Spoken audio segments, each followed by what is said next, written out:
hoje, irmãos, nós falaremos sobre esse quarto ponto, e tem tudo a ver, né, com os pastores Herbert e Mariana estarem aqui, que é o fato de que nós somos missionais. Então repete comigo: somos missionais. Muito bem. Então nós vamos trabalhar esse termo, que dialoga diretamente quando a gente fala sobre questões missionárias, mas eu vou te explicar o que significa esse termo e o que é que vai abranger essa mensagem. Essa igreja, a Igreja Éden, ela nasce com uma finalidade, está ali, ó. Se alguém lhe perguntar qual é a missão da Igreja Éden, está ali escrito: inspirar pessoas a serem como Jesus. Pronto, essa é a nossa missão. Nós existimos enquanto igreja para inspirar pessoas a serem como Jesus. As plataformas da igreja, as estruturas da igreja são para que pessoas possam ser aproximadas, acompanhadas e na relação, Cristo sendo testemunha da relação, elas possam ser inspiradas para serem como Jesus aqui na terra. Amém, irmãos? Essa é a nossa realidade. E dentro daquilo que Deus nos confiou, nós sempre falamos sobre espiritualidade ativa na sociedade. Nós sempre falamos sobre uma igreja que olha para a cidade, para a sociedade que ela está inserida, e ela enxerga responsabilidade. O nosso alvo não é viver represado, tendo festas evangélicas exclusivistas, ignorando as dores de uma cidade, ignorando o que está acontecendo lá fora. Não, enquanto igreja na cidade de Campo Grande, nós temos por responsabilidade olhar para essa cidade, olhar para cada área da sociedade, seja a área econômica, seja a área da política, seja a área da publicidade, do marketing, seja a área da ciência, seja a área da educação, seja a área da família. Cada uma dessas áreas nós devemos olhar, nós devemos nos aproximar e entender que elas são nossa responsabilidade. Então, quando falamos sobre espiritualidade ativa, estamos falando de uma igreja que compreende a vida da igreja enquanto missão. Amém, irmãos? Nós vamos trabalhar muito isso hoje, ou seja, a vontade de Deus de que nós sejamos cooperadores da missão que foi iniciada pelo próprio Deus. Então, falar sobre um senso missional não diz respeito a você ser enviado apenas, mas diz respeito a você compreender que Deus está trabalhando aqui no mundo, e Ele te convida a fazer parte do que Ele já está fazendo. Amém? Então Deus está reconciliando consigo todas as coisas. Deus está fazendo um processo de restauração desde quando Cristo foi enviado à terra, e até que Ele volte, irmãos, nós temos muito trabalho a ser feito. Agora atenção, esse trabalho não é descolado do trabalho divino. O trabalho, a missão a qual nós somos comissionados, ela está inserida na missão que o próprio Deus começou. É um Deus de envio, é um Deus que enviou a Cristo Jesus. O Espírito Santo foi enviado, os apóstolos foram enviados. A igreja nasce com caráter de envio. Ser missional nada mais é do que nós agora darmos visibilidades a missio Dei, a terminologia em latim, a missão de Deus. Ele está restaurando a obra criada, e Ele nos insere nesse processo. Amém, irmãos? Graças a Deus. Então nós vamos começar em Salmo 67, gostaria que você abrisse a sua Bíblia. Nós vamos ler do verso 1 ao verso 7, é todo o Salmo. E eu quero que você preste muita atenção, porque se você é uma pessoa nova na igreja, está começando a congregar agora, é importantíssimo que você compreenda o que é ser missional e o senso de missão que deve bater no seu coração. Se você é uma pessoa que está há muito tempo na igreja e de repente caminhou ali para um comodismo, ou ficou acostumado apenas em funcionar, há um autor que diz da seguinte maneira: tem pessoas que elas estão fugindo de Deus, fazendo coisas para Deus. Às vezes tem pessoas que elas começam a fazer várias coisas, abraçam várias atividades na igreja, e no fim elas estão fugindo de Deus. Elas só estão querendo fazer coisas para Deus sem conhecer a Deus. Então, independente se você hoje está entrando pela primeira vez na igreja, ou se você congrega, é um irmão em Cristo há mais de 30, 40 anos, essa mensagem é para todos, porque o chamado é para todos. Essa mensagem é para todos, porque a missão é divina. A missão não é particularizada. Eu sei que a gente vive num tempo onde as pessoas elas querem arrancar de Deus os mínimos detalhes do próximo passo e do porquê é que elas existem, enquanto que existem coisas que estão explícitas nas Escrituras, dizendo por que é que você existe. De maneira abrangente, total, todos nós fomos criados para o louvor da sua glória. Amém, irmãos? Eu sei que a gente cultiva uma ansiedade religiosa de querer saber tudo pormenorizado, nos detalhes dos detalhes, mas desculpa te frustrar, muitas das vezes Deus não vai te entregar os detalhes dos detalhes, que Ele propõe para você um caminho de sabedoria. Amém, irmãos? para que você consiga observar a beleza de Deus em cada um dos detalhes, e não querer saber toda a rota, toda a pista. Essa mensagem é para todos dessa igreja. Há um porquê de você ter entrado nesse tempo hoje, amém? Então vamos ficar de pé para realizar a primeira leitura. Esse é o nosso costume aqui na igreja. Salmo 67, nós vamos ler do verso 1 ao verso 7. Que Deus tenha misericórdia de nós e nos abençoe, e faça resplandecer o seu rosto sobre nós, para que sejam conhecidos na terra os teus caminhos, a tua salvação entre todas as nações. Louvem-te os povos, ó Deus, louvem-te todos os povos, exultem e cantem de alegria as nações, pois governas os povos com justiça e guias as nações na terra. Louvem-te os povos, ó Deus, louvem-te todos os povos, que a terra dê a sua colheita, e Deus, o nosso Deus, nos abençoe. Que Deus nos abençoe e o temam todos os confins da terra. Feche os teus olhos, curva a sua cabeça. Senhor, em nome de Jesus, nós queremos te agradecer pela alegria de ser igreja, Pai. Nós estamos aqui reunidos, e o desejo do nosso coração é te conhecer, Pai. Viemos aqui para isso hoje, para te conhecer, e aprove ao Senhor se mover entre nós com poder, de maneira gloriosa. Senhor, eu oro para que o teu Santo Espírito seja percebido aqui nessa reunião. Senhor, em nome de Jesus, que os nossos corações convirjam no mesmo interesse, adorar ao Senhor. Nos livra, Senhor, dos impedimentos, das distrações. Nos livra, Senhor, nos livra daqueles sentimentos amargurados que nos impedem de receber a tua boa palavra. Senhor, eu creio que hoje é uma noite de restauração, hoje é uma noite de recomeço, e como o Senhor colocou no meu coração, hoje é uma noite de abrir os olhos, Pai. Essa é a minha oração pela sua igreja. Hoje é uma noite de abrir os olhos para contemplar a face, para que o senso de missão seja reavivado. Então eu creio, Pai, que sim, hoje é uma noite de chamados sendo reativados, pessoas que estavam aí com os seus ministérios, com aquilo que o Senhor planejou para elas há anos, e isso estava enterrado. Hoje é a noite, Pai, dessas coisas serem reavivadas, dessas coisas serem desenterradas. Hoje é a noite, Senhor, do esclarecimento, Pai. Em nome de Jesus, eu creio na ação do teu Santo Espírito, por meio do fogo do teu Santo Espírito, trazendo clareza para nós, Pai. Sabe, nos livra, Senhor, dessa iniciativa de arrancar do Senhor detalhes dos detalhes, como se o Senhor fosse obrigado, Pai, como se o Senhor fosse pautado pelos nossos interesses. Pai, nós queremos nos livrar disso, nos ajude nisso, Pai. Sabe, que a sua misericórdia atue e revele para nós essa noite a tua missão, aquilo que o Senhor está fazendo, e nós te pedimos, Pai, não nos deixe de fora, Pai, que as nossas vaidades, Pai, sabe, caiam por terra, para que nós não sejamos nécios, equivocados no entendimento, e ignorar aquilo que o Senhor está fazendo, Pai. Em nome de Jesus, nos livra, Pai, dessa ansiedade, de querer saber tudo do futuro, de querer saber tudo do amanhã, de querer saber tudo de um chamado, e nós apenas queremos saber o que o Senhor está fazendo, Pai. Esse é o nosso pedido nessa noite, em nome de Jesus, amém e amém. Pode sentar.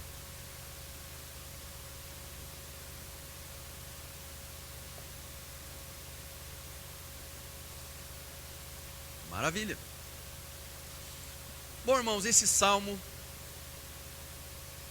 ele é um salmo que traz para nós, de maneira poética, né? Ou seja, cantada, também cantada, um fato importante para nós, para que sejam conhecidos na terra os teus caminhos, a tua salvação entre todas as nações. Por vezes, ao meditar nas Escrituras, e você adentra ali na história de Israel, na descendência de Israel, nos filhos de Israel, por vezes você lida com esses textos como se Deus tivesse particularizado a questão da espiritualidade da fé apenas àquele povo, àquela região. Deus, quando comissiona ali uma descendência abraâmica, em um primeiro momento ele faz uma promessa para todos os povos da terra. A chamada abraâmica e posteriormente a chamada do povo de Israel envolvia um farol que fosse um lumiar para toda a terra. A vontade de Deus sempre foi, irmãos, de alcançar todos os povos, e nunca de ficar restrita a um único povo, amém? E por vezes nós, quando migramos agora para o tempo da igreja, a gente compreende a missão da evangelização de uma maneira equivocada, por vezes até com um sentimento, como eu posso dizer assim, de dominadores, olhando para aqueles povos que talvez não cultivam da mesma fé, ou olhando para pessoas, vizinhos nossos que não cultivam da mesma fé, pessoas na nossa cidade, no nosso trabalho, na nossa família, que talvez não tenham a mesma revelação de Cristo que você. Por vezes nós somos alimentados com um sentimento arrogante, como se nós fôssemos detentores de algo, e por isso, por sermos detentores dessa verdade, que de fato é uma verdade, nós nos sentimos superiores, nos sentimos pessoas privilegiadas, quase que, olha, eu tenho algo que vocês não têm, logo vocês são inferiores a mim. Isso gera um distanciamento.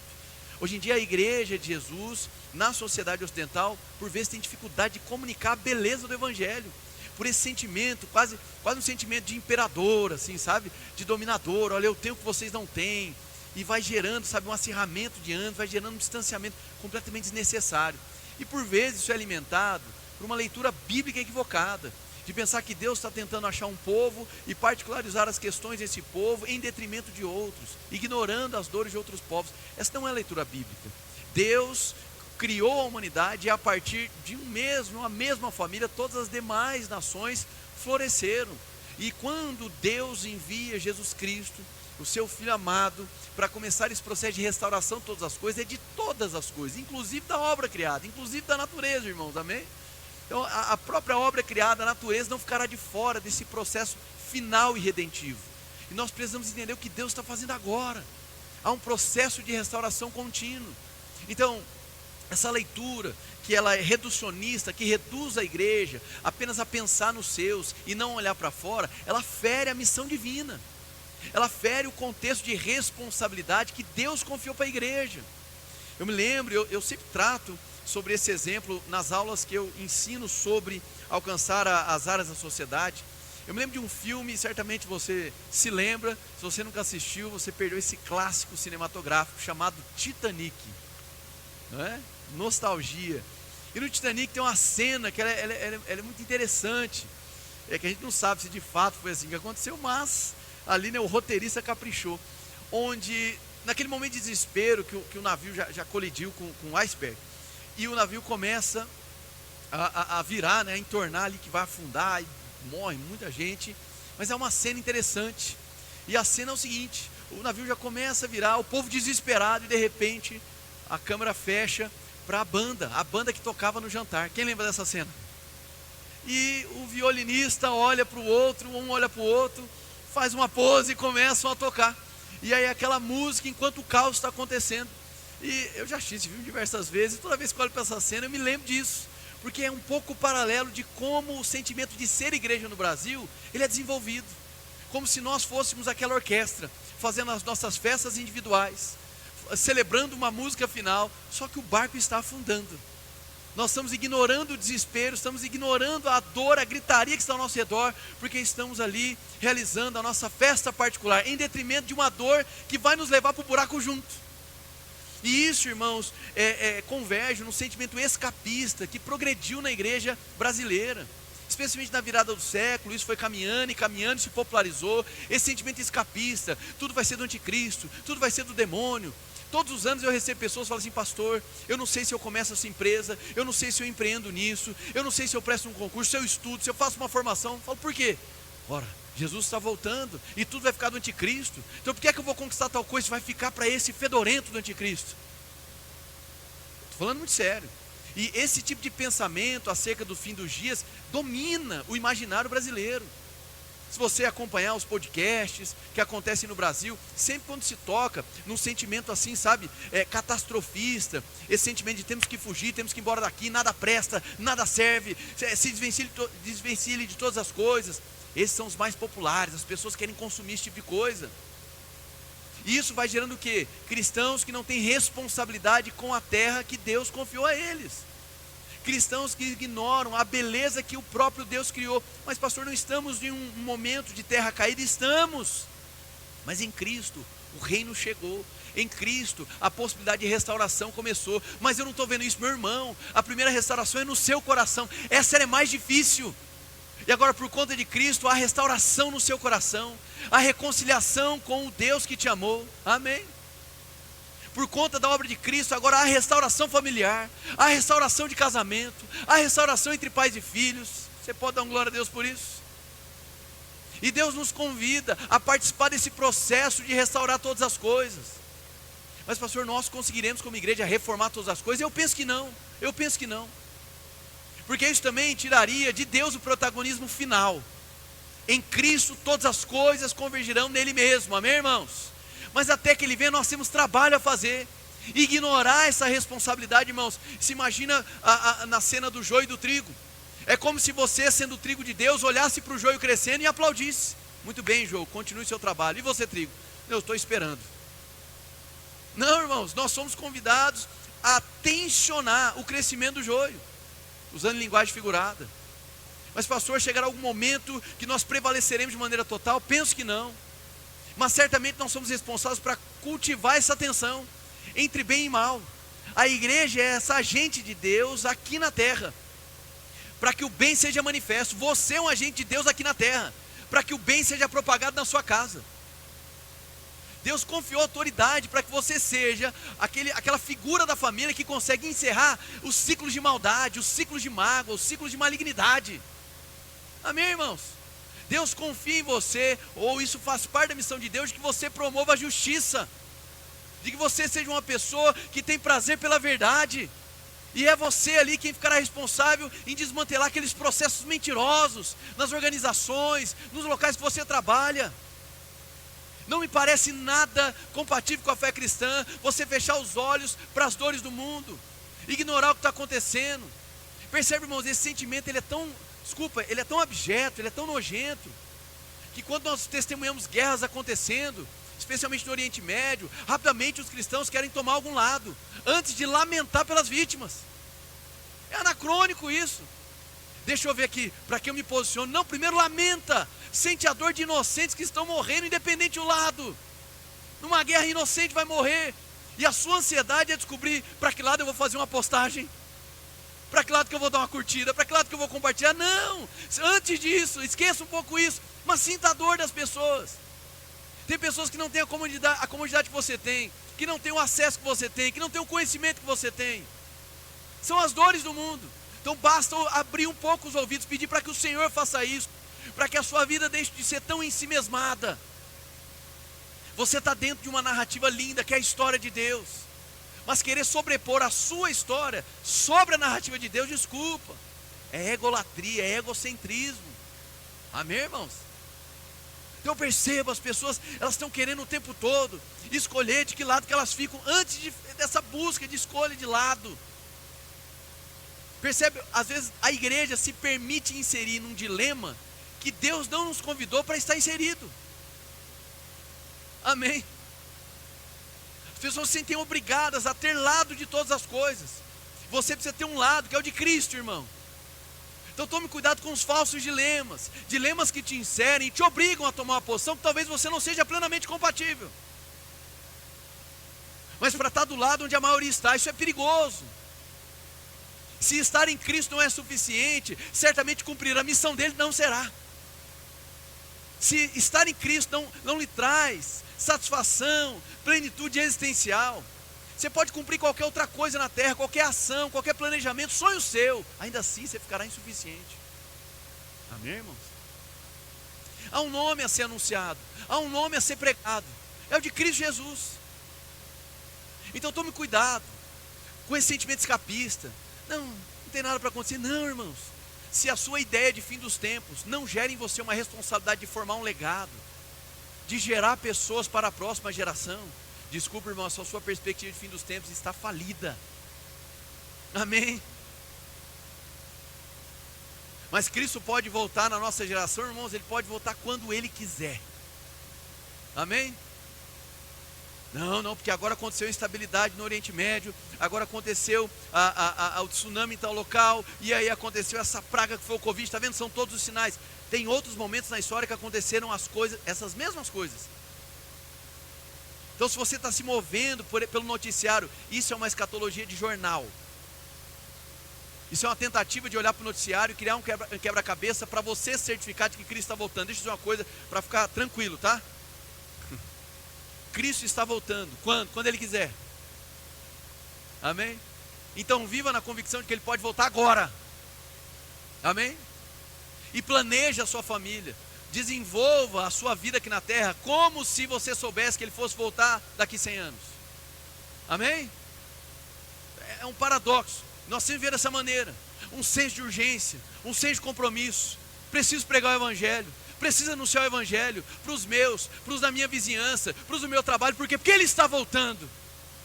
E eu faço parte de uma missão de clamor por vidas. Eu faço parte de uma missão que tem compaixão dos perdidos. Então eu tenho urgência. Eu não posso gastar os meus dias sem significado nenhum. Tudo bem eu ter o meu trabalho, eu almejar coisas financeiras, não há nada de ilegítimo nisso. Mas isso não pode ser o total do meu dia. Porque o meu dia é para que o nome de Cristo seja anunciado. Então o Senhor me dê oportunidades, seja na mesa de casa, seja com os amigos, seja no trabalho, não sei, mas não me deixe ficar um dia sem anunciar o nome daquele que me salvou e perdoou os meus pecados. Sabe, se negue, diga assim: Senhor, eu me nego, Senhor, a ouvir e cantar o seu nome apenas no domingo, eu me nego. Amém. Então viva, ele está voltando, irmãos, certamente ele está voltando. Tenha certeza disso. Abra sua Bíblia em Atos capítulo 8. Mas eu estou tão animado que eu pregaria até as 11 horas da noite hoje.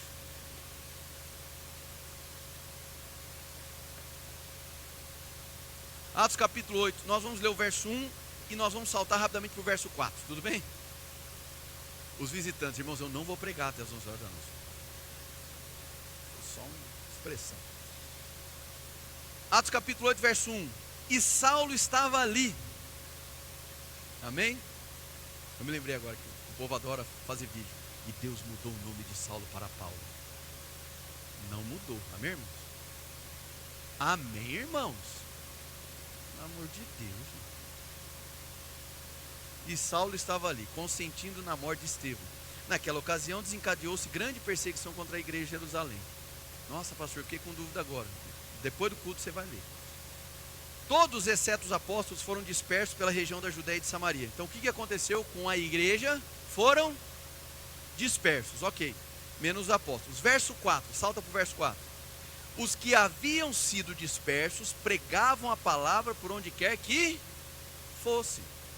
Então pausa aí, olha para cá. Para a igreja primitiva, ser igreja e ser um missionário eram sinônimos. Essa dispersão não foi uma dispersão planejada. Essa dispersão foi uma dispersão provocada pela perseguição, pela pressão. Vocês estão me entendendo? Então, por conta dessa dispersão, a compreensão de ser igreja era tão forte que não havia sentido deixar de pregar o evangelho. Não havia sentido fazer um planejamento para que o evangelho fosse pregado. Por quê? Porque na natureza da igreja nós somos inseridos em uma missão divina de anunciar e provocar a restauração de todas as coisas. Deus nos convida a participar disso. Então não importa o local. Há um autor que eu recomendo fortemente, eu gosto muito dele, chamado Ed Stetzer.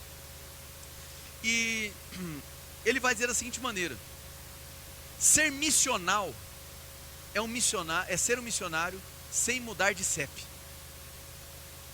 Então, o que é a igreja missional? É a igreja que compreende a presença cristã no mundo.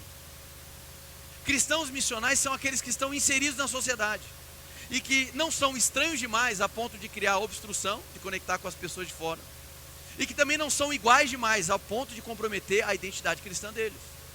Amém? Então, no sentido clássico, quando falamos sobre missões, rapidamente, isso é natural, a gente remete a missões transculturais, como nós falamos agora há pouco, de um envio de uma viagem missionária.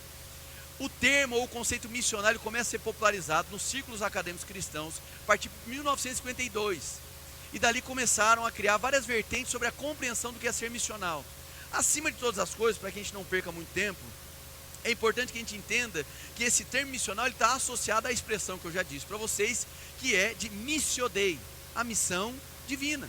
Então, é expressar a ideia de que Deus está vivo no mundo. Diga, Deus está vivo. E Ele está trabalhando para redimir toda a criação. E que a tarefa da igreja é participar dessa missão. Logo, não a CEP.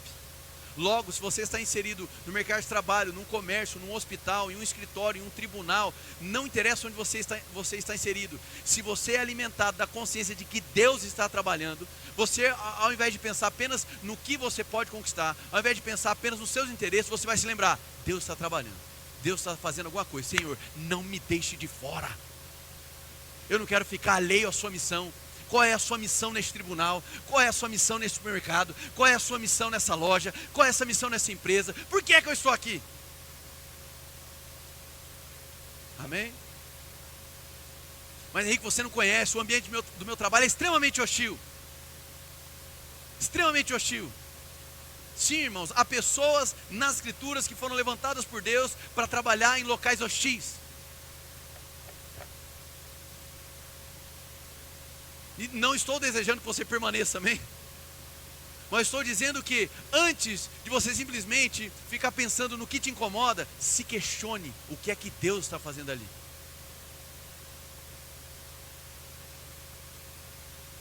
E como é que você pode, com esse senso de missão, cooperar com o que Deus está fazendo? Ter esse senso missional em nada se contrapõe ou nega o missionário no sentido do envio transcultural. Amém, irmãos? Aqui na nossa igreja nós utilizamos amplamente esse tipo de terminologia, como acabamos de utilizar falando de uma viagem missionária. Mas é importante que você compreenda que, em termos de Missio Dei, de missão divina, todos nós somos inseridos. Sou novo na igreja, está inserido. Tenho tempo demais no evangelho, está inserido. Por quê? Porque é uma missão que não começa em você, que começou no próprio Deus. Querer me esquivar do que Deus está fazendo é ignorar o próprio Deus.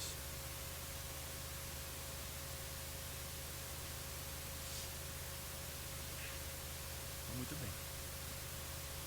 Então, utilizando aqui um pouquinho da reflexão do Timothy Keller, que é um outro autor que eu recomendo demais para vocês, ele vai trazer aqui algumas posturas. Nós devemos tomar cuidado. Então devemos evitar dois tipos de erros que são extremos. O primeiro dele, tentar recriar uma, entre aspas aqui, sociedade cristã, que foi o erro da cristandade medieval.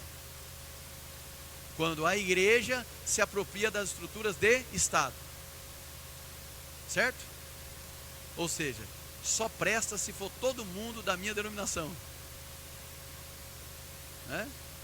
Não, isso é um erro. Embora nós possamos reformar a sociedade para que ela se pareça cada vez mais com o reino de Deus, é um equívoco querer dominar, impor. O nosso chamado primário é para mordomia. Repete comigo, mordomia. Serviço, irmão. Há uma ramificação de alguns, especialmente nos Estados Unidos, perdeu força há algumas décadas e voltou a ganhar força. E aqui no Brasil está começando a ter seus focos. Chamado de dominionismo. Ou seja, a ênfase não é servir a sociedade, a ênfase é dominar a sociedade. E um desses círculos dominionistas que tem nos Estados Unidos, eles também são teonômicos. O que é isso? Eles não respeitam leis civis. O que importa para eles é a lei de Moisés. É quase uma Sharia gospel. Estão me entendendo? Então eles lidam mal com autoridades.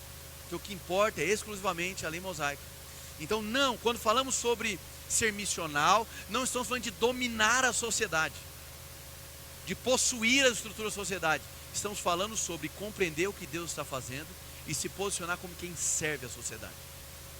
E isso horizontaliza o nosso valor, irmãos. Logo, aquele que talvez seja um CEO dentro da missão divina, ele não é mais importante, ele não é superior àquele que talvez seja o zelador da mesma empresa.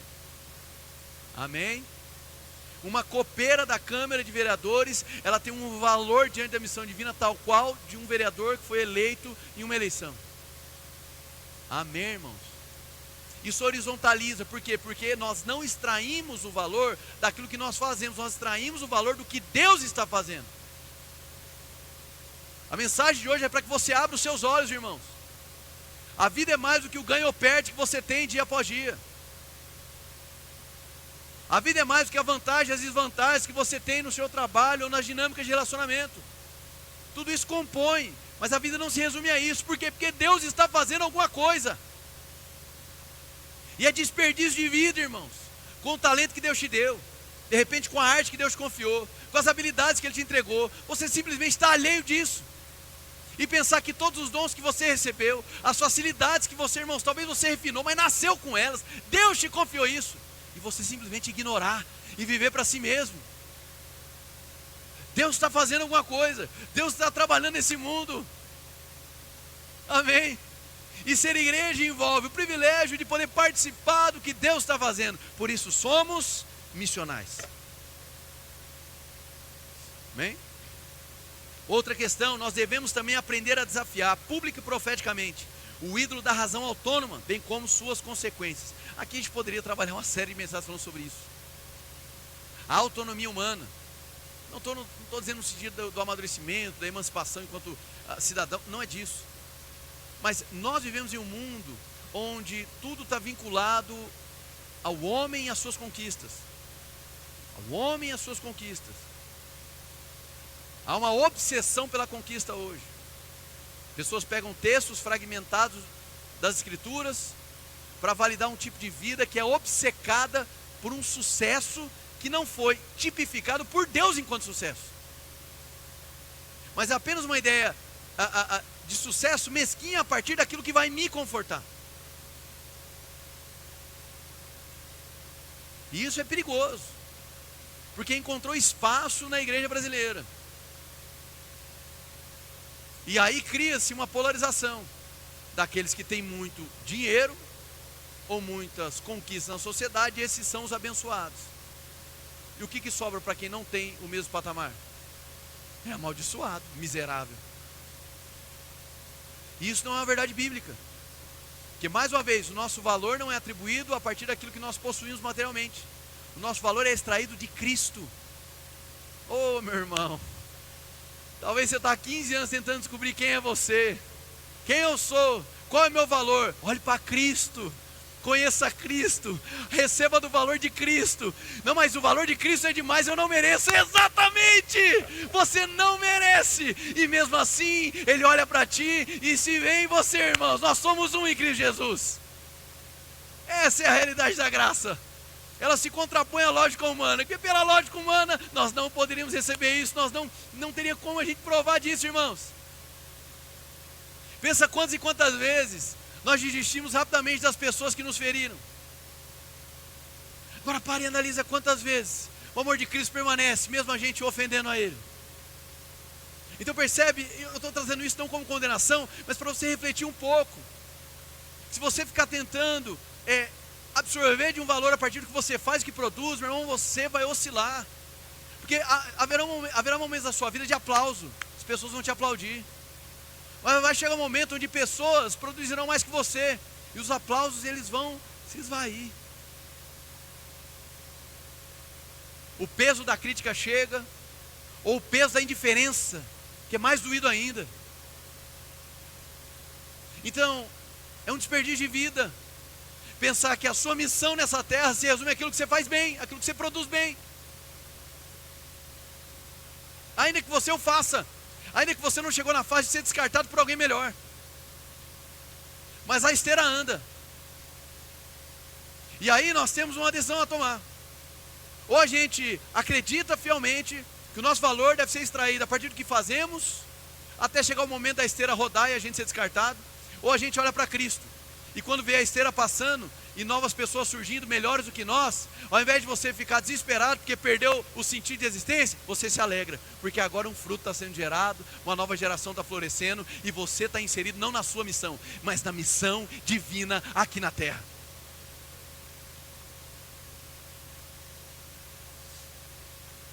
Existem algumas correntes que trabalham esse sentido de ser missional.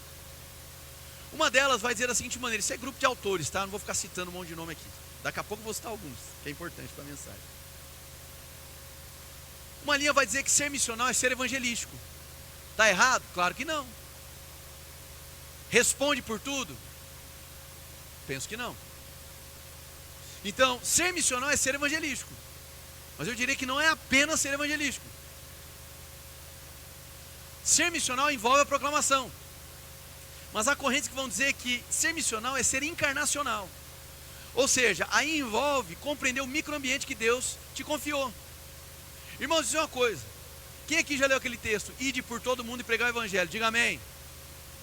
Ide por todo mundo. Seja muito sincero. Quando você lê ide por todo mundo, primeira coisa que vem à sua cabeça é a rua da sua casa, o ambiente do seu trabalho, ou é algum país que você nunca foi? Amém. Não é? Então você tem um momento de êxtase emocional. Zimbábue, aí me vou. E pode ser que vá. Mas aí você não vai para o Zimbábue do dia para a noite. Você nem sabe o idioma que fala Zimbábue. Você não conhece a cultura do Zimbábue. Você não sabe nem o processo migratório do Zimbábue. Então, por mais corajoso que você seja, daqui 48 horas, você vai se questionar: Zimbábue? Calma lá, né? E sim, é isso que acontece. Às vezes você recebe algo, e eu não estou descredibilizando, pode ser que Deus te chamou para um país completamente distante, amém, irmãos? Só que o dia seguinte, você não vai estar lá. Alguns ficam obcecados pela ideia do país e lidam mal com o tempo até chegar lá, como se não houvesse missão hoje. Estou falando muito de Zimbábue. Alguém aqui deve ter um chamado para Zimbábue.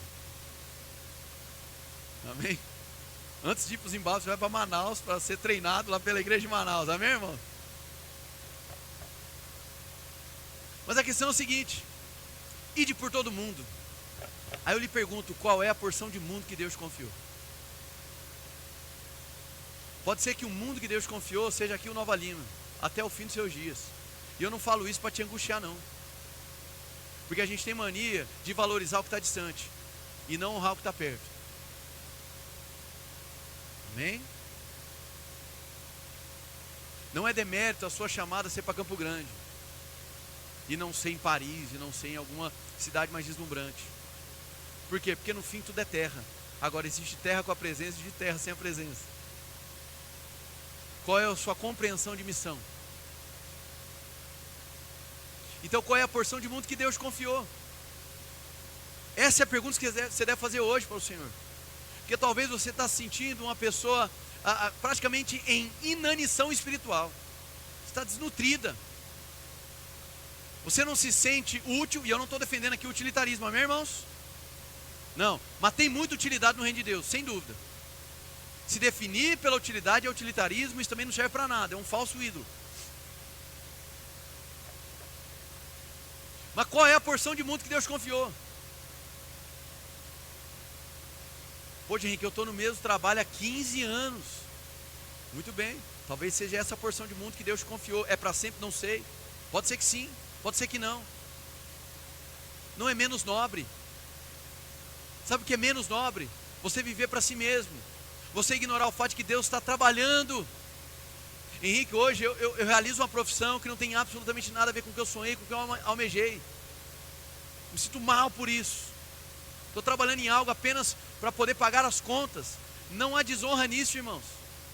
Você não é menos ungido, menos espiritual, menos filho de Deus por isso.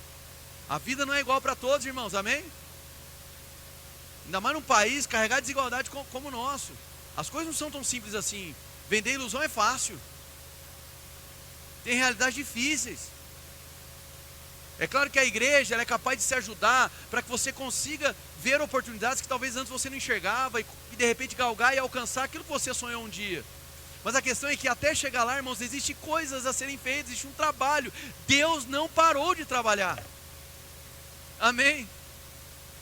Eu acabo que pego muito carro de aplicativo na cidade, ando bastante. E eu gosto de conversar com o pessoal. Gosto de conversar. E vou ser muito sincero, irmãos.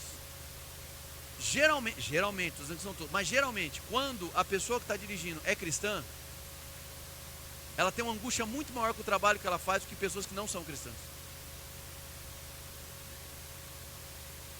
Porque é uma sensação da pessoa dirigindo ali, eu tenho um chamado em Deus e eu estou dentro de um carro. Eu tenho um chamado em Deus e eu estou vivendo para pagar as contas. E esses irmãos, eu adoro conversar com eles. Eu falo, irmão, talvez o cenário não aparenta tamanha nobreza, mas é nobre, você é um filho de Deus. E você pode fazer de cada viagem, você pode fazer desse carro a sua arena de cumprimento da missão divina.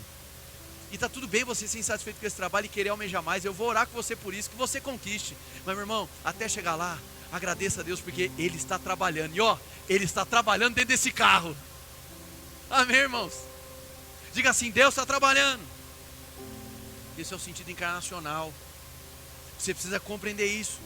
Cristãos moram geograficamente perto uns dos outros, criam uma comunidade forte e rica entre si. É o que nós estamos vivendo enquanto igreja. A igreja, irmãos, enquanto igreja, tá tudo bem ela ter uma departamento missionário como nós temos para planejar essas viagens transculturais, maravilha.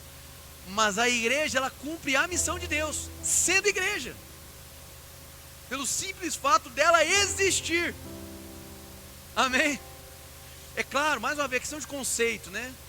Pode parecer chatice, mas eu gosto. É evidente que nós vamos separar uma oferta para uma viagem missionária, mas tudo que você investe na igreja é para a missão de Deus. Amém, irmãos? A finalidade, fim último, é que a obra de Deus propague, continue. Percebe, irmãos, como isso vai nos gerando uma reflexão do tipo assim: puxa vida, eu me acostumei tanto a apenas vir, sentar e consumir. Puxa vida, em algum momento eu passei apenas a vir de vez em quando. E desculpa, irmãos, abrindo meu coração. Uma das dores que nós carregamos, talvez seja uma dor das igrejas pós-pandemias. É uma realidade pós-pandemia, é uma realidade dos Estados Unidos, é uma realidade do Brasil. Alta rotatividade, irmãos. Alta rotatividade. Se tornou comum para um cristão vir em um culto do mês, e está tudo bem. Não, irmãos, domingo é o dia do Senhor, amém? É o dia onde a igreja se reúne. Você precisa da experiência comunitária, porque é onde você é alimentado no seu senso de missão. É onde nós chegamos aqui, damos glória a Deus e lembramos, participamos de algo que Deus está fazendo nessa terra. Deus está trabalhando e eu não estou sozinho, ó. Tem um monte de gente aqui, nem sei o nome. Nós precisamos disso. Alta rotatividade. Ah, mas está sempre cheio. Tudo bem, mas alta rotatividade.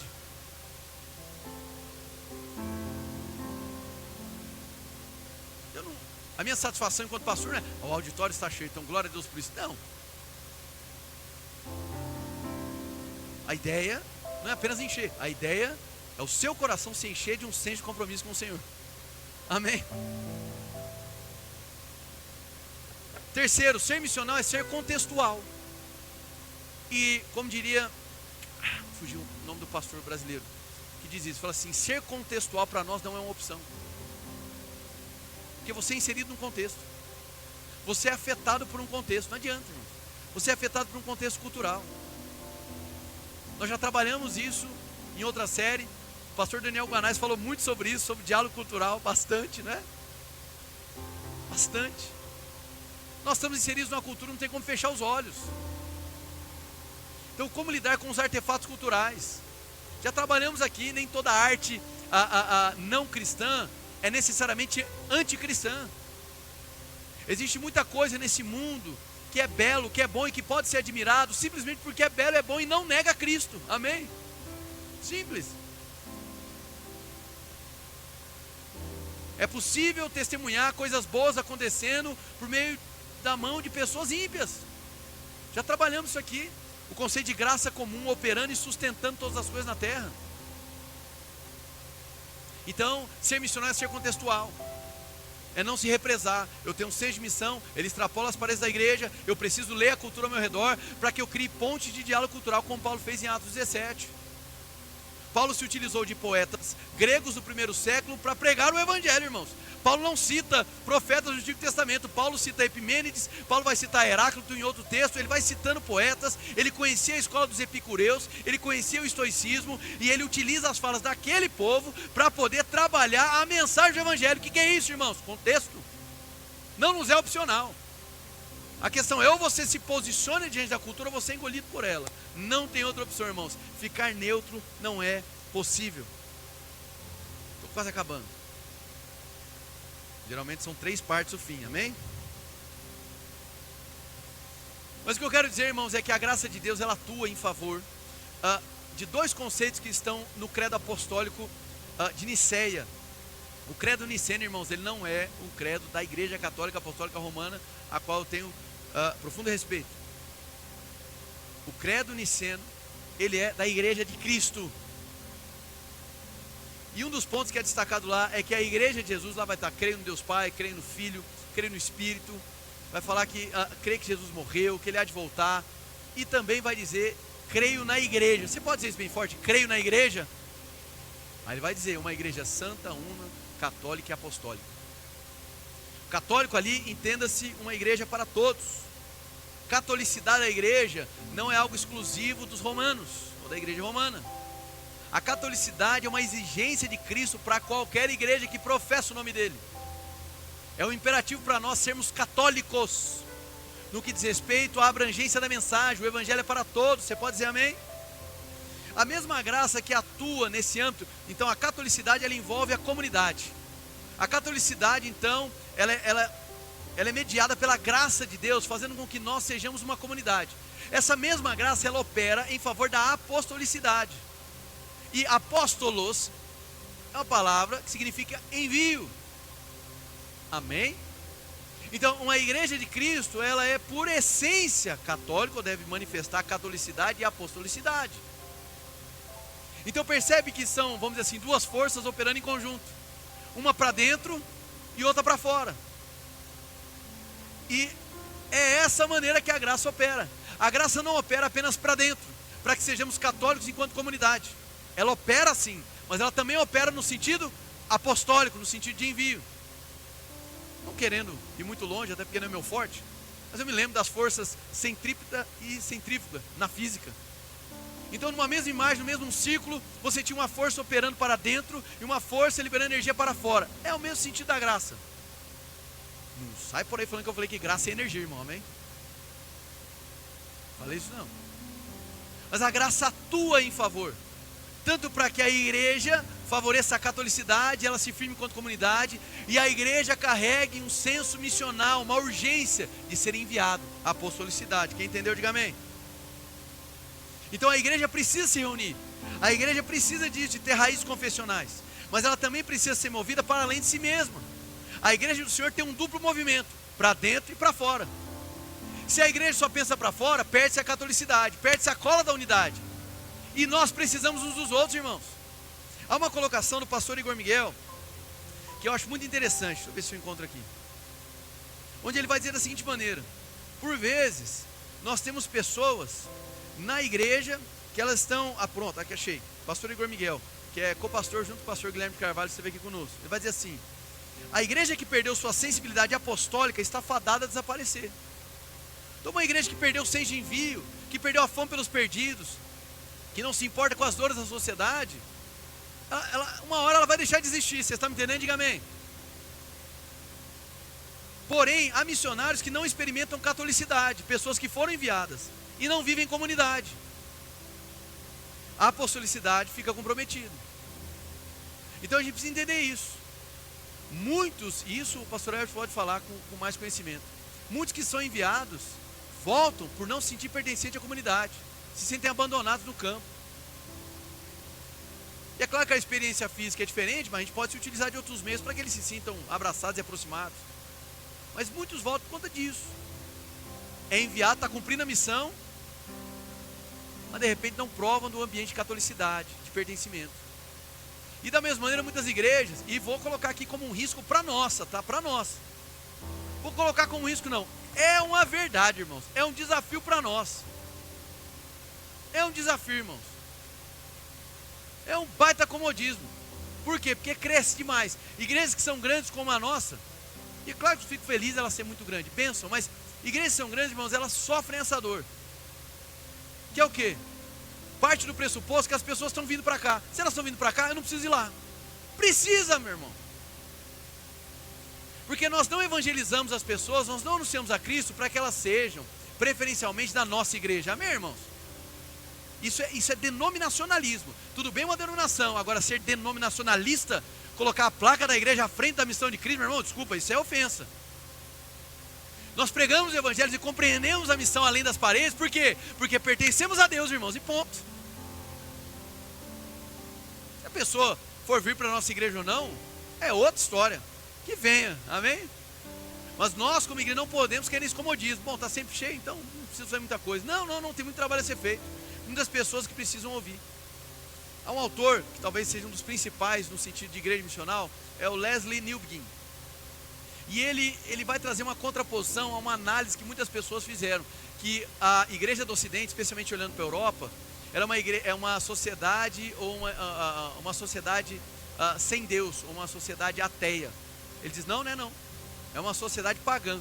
E muito do cristianismo moderno é pagão. Em que sentido? Em que sentido? Não é que ele não acredita em Deus, mas é que as pessoas estão fabricando Deus para si mesmo, falsos deuses. Amém, irmãos? Vou fazer uma pergunta para vocês: qual Deus é o Deus mais cultuado no mundo, na sua opinião? Isso é só opinião. Minha opinião: Mamon, dinheiro, irmão. E não importa o regime, dinheiro, irmão. E Jesus é enfático falando sobre isso. Amém? A capacidade que o dinheiro tem de dominar, de definir as nossas emoções, a capacidade que o dinheiro tem de simplesmente mostrar para nós o caminho, e a gente se deixa levar. Em Cristo nós abrimos a visão e chegamos numa outra perspectiva.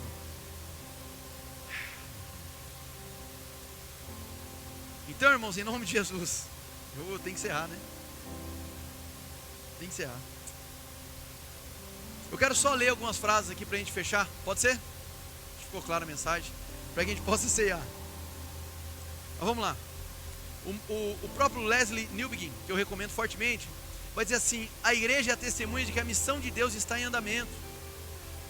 Um outro autor, que também debruçou sobre isso, que é o Darrell Gutter, vai dizer: ser missional é entender que a igreja não tem uma missão, mas que a missão de Deus tem uma igreja.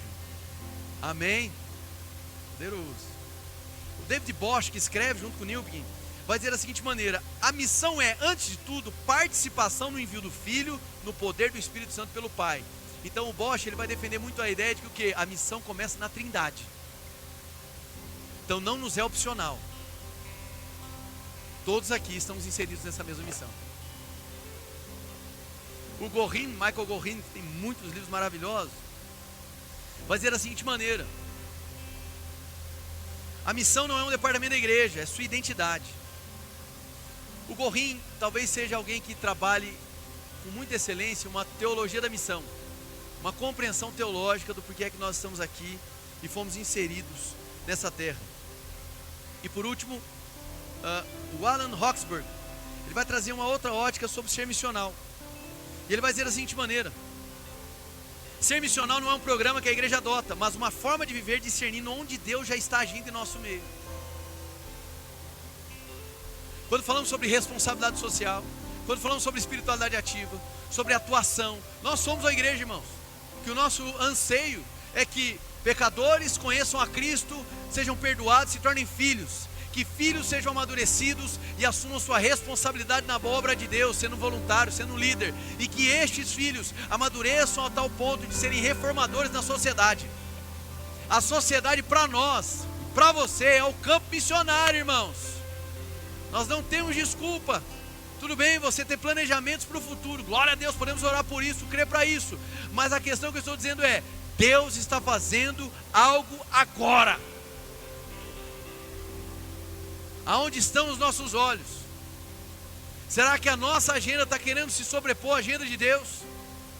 Nós vamos orar agora, irmãos, em nome de Jesus. Ore isso ao Senhor, se for a sua vontade, dizendo: Senhor, aqui está a minha agenda, aqui estão os meus interesses e meus planos, mas Senhor, eu quero que a agenda do céu se sobreponha a tudo aquilo que eu planejei.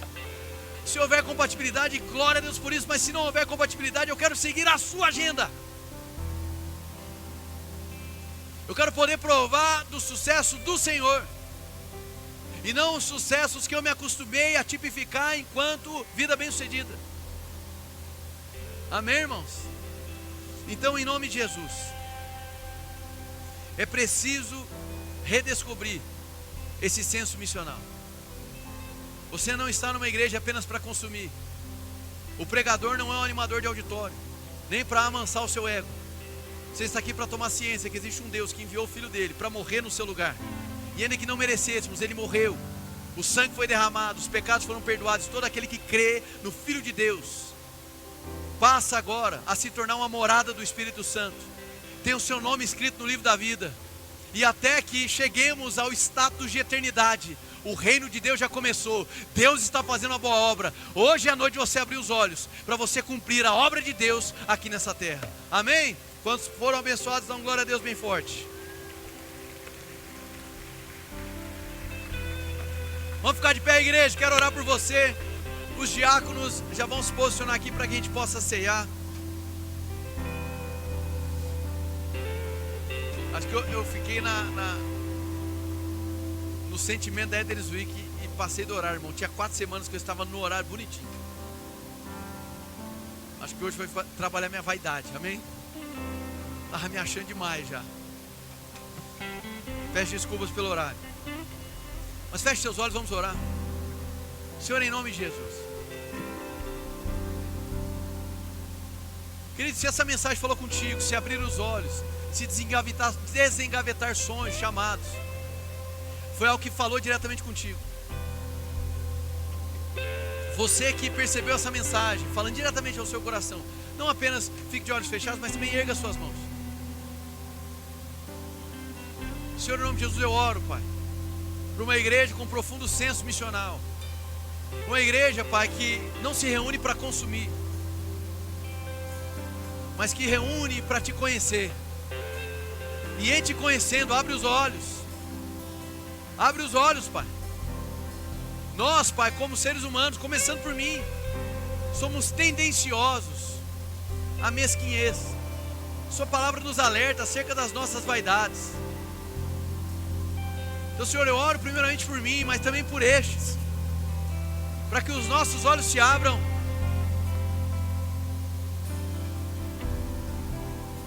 Para que os olhos desses irmãos se abram, Pai. Sabe, dê a eles sonhos, dê a eles clareza de que por que é que eles estão onde eles estão, e por que é que eles estão inseridos na família que estão inseridos.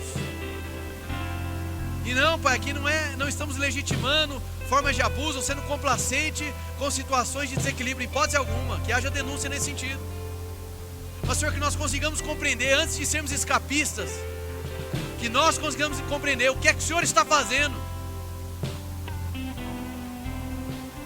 Que antes da gente se perguntar durante a semana o que tem para fazer, o que eu posso fazer, ou o que vai me dar resultado, que a nossa pergunta primária seja o que o Senhor está fazendo.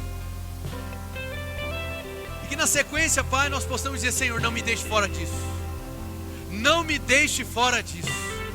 Que eu não quero desperdiçar a minha vida só fazendo coisas boas, legítimas, mas que estejam apartadas daquilo que o Senhor está fazendo. Senhor, não me deixe fora disso, Pai.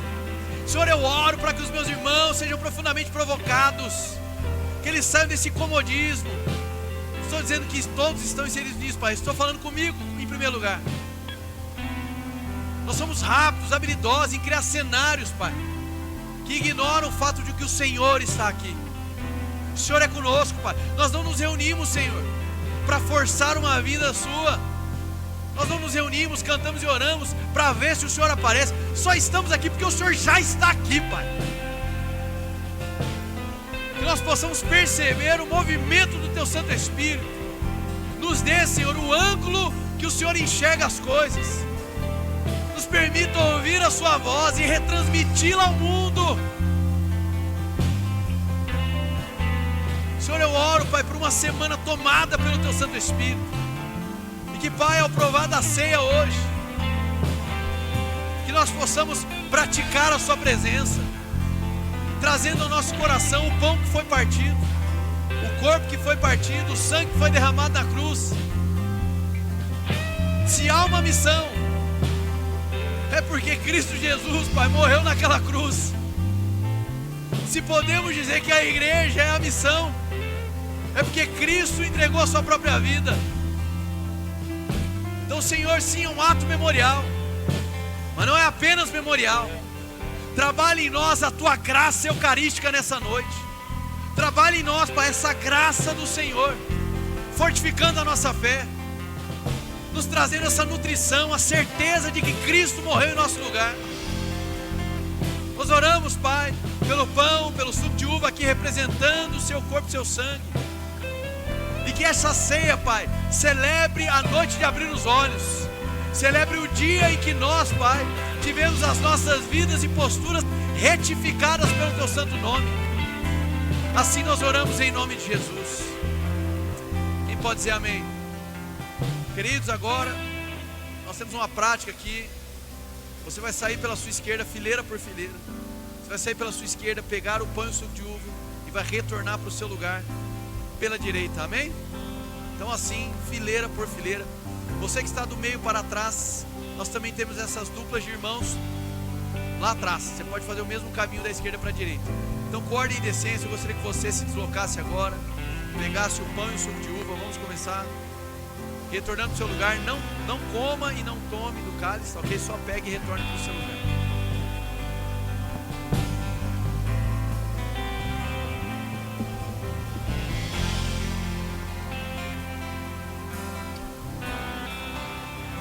O universo chora, o sol se apagou. Ali estava amor, o Salvador. Seu corpo lá na cruz, seu sangue derramou, e o peso do pecado Ele levou.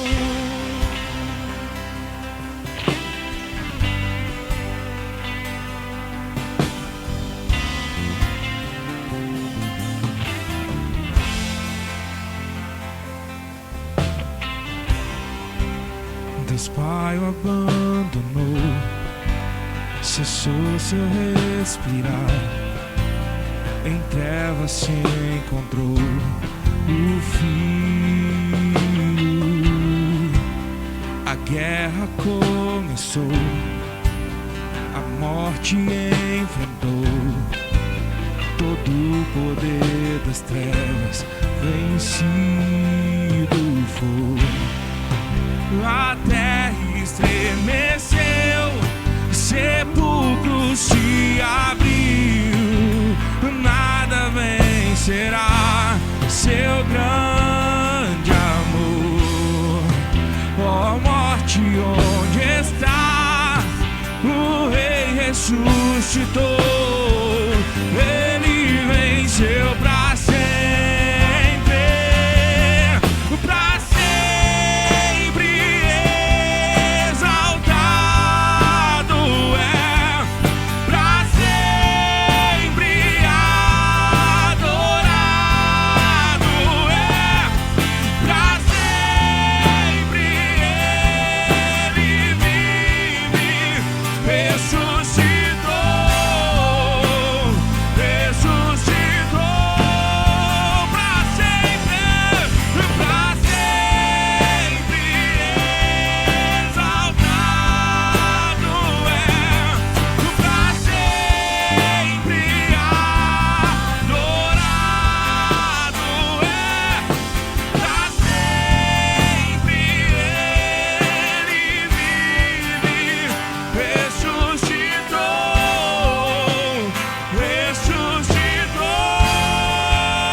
Voluntários servidos, maravilha.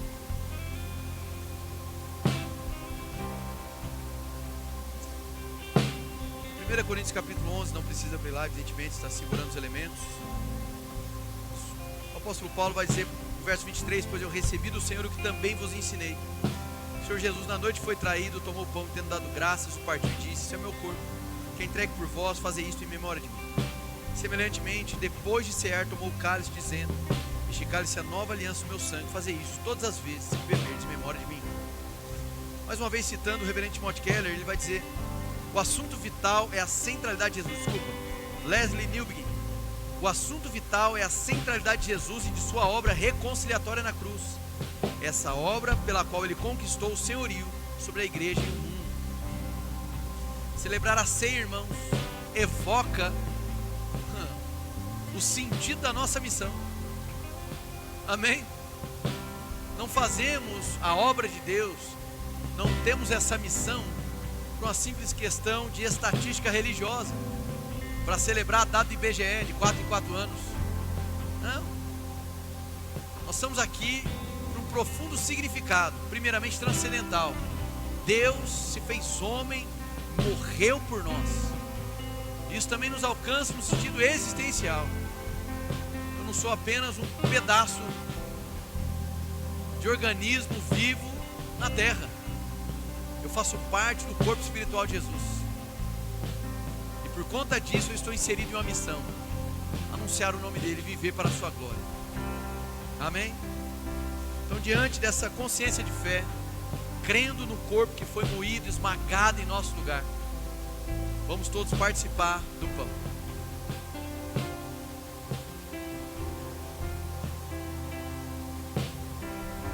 Graças a Deus. Graças a Deus. Nesse momento eu gostaria que você levantasse o seu cálice, repetisse uma confissão de fé comigo antes de prová-lo. Diga assim: eu creio na divindade do Pai, na divindade do Filho, na divindade do Espírito Santo. Diga: eu creio na obra de Cristo na cruz do Calvário. Creio que Ele morreu e creio que Ele ressuscitou. Diga: eu creio que o sangue de Jesus é suficiente para perdoar os pecados e me purificar. Diga: e eu creio na igreja do Senhor, cumprindo a missão divina, sendo apostólica e sendo católica. Assim eu creio, em nome de Jesus. Vamos todos participar. Graças a Deus. Quantos podem dar um glória a Deus, irmãos? Nós servimos a um Deus vivo, irmão. Você é a igreja de um Deus vivo. Dá um glória a Deus aí, irmãos. Tenha uma ótima semana. Vai na graça e vai na paz. Você serve a um Deus vivo.